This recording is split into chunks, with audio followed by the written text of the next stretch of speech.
Well, instead of relying on an anti-vegan's opinion, let's look at someone who's actually tried his best to calculate how many animals are killed in the production of foods. Here's a paper entitled "The Number of Animals Killed to Produce 1 Million Calories in 8 Food Categories."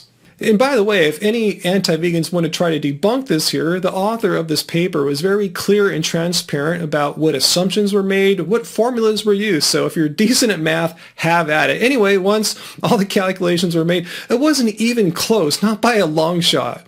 So of the 8 food categories calculated in this paper, the top 5 are animal products, with chicken being number 1. And no surprise, the bottom 3 categories are plants, vegetables, fruits, and grains. But the gold part of the graph represents the numbers of animals that are killed during the harvest. And again, it's much higher when we're talking about the 5 categories of animal products.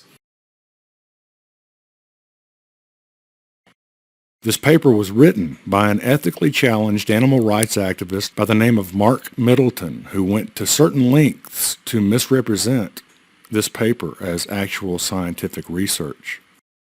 Now, if you think this paper is a published, peer-reviewed piece of honest research, I think you'd be quite wrong. Mark, the animal rights activist, apparently published this paper on his personal website in 2009. But beyond that, there doesn't appear to be any actual record of legitimacy to the paper. If we go to Google Scholar and search for the paper's title, we find a single link to a PDF file that's published on semanticscholar.org.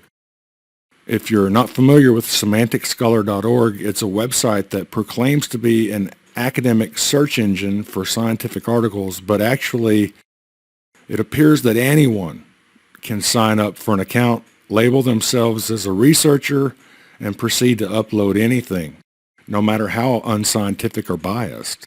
Now, anyone who's been around both animal and plant agriculture their entire lives will tell you that by far the biggest number of animal deaths come from the crop protection industry. Vegetable, fruit, and grain farmers are at constant war with the wildlife that are inevitably drawn, like moths to a flame, to the various petroleum-heavy monocrop fields that the vegan kill cult so heavily relies upon.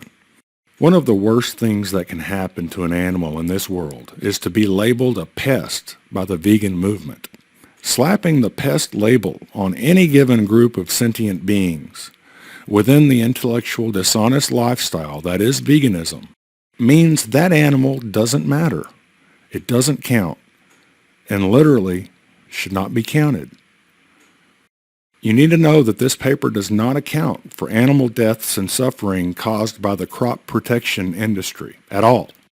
Without farmers shooting, trapping, poisoning, gassing, drowning, ratting, hogging, and exploding animals, the vegan lifestyle would be almost void of food altogether, as evidenced by the fact that in Australia alone, crop protection products account for more than $20 billion of the total crop production.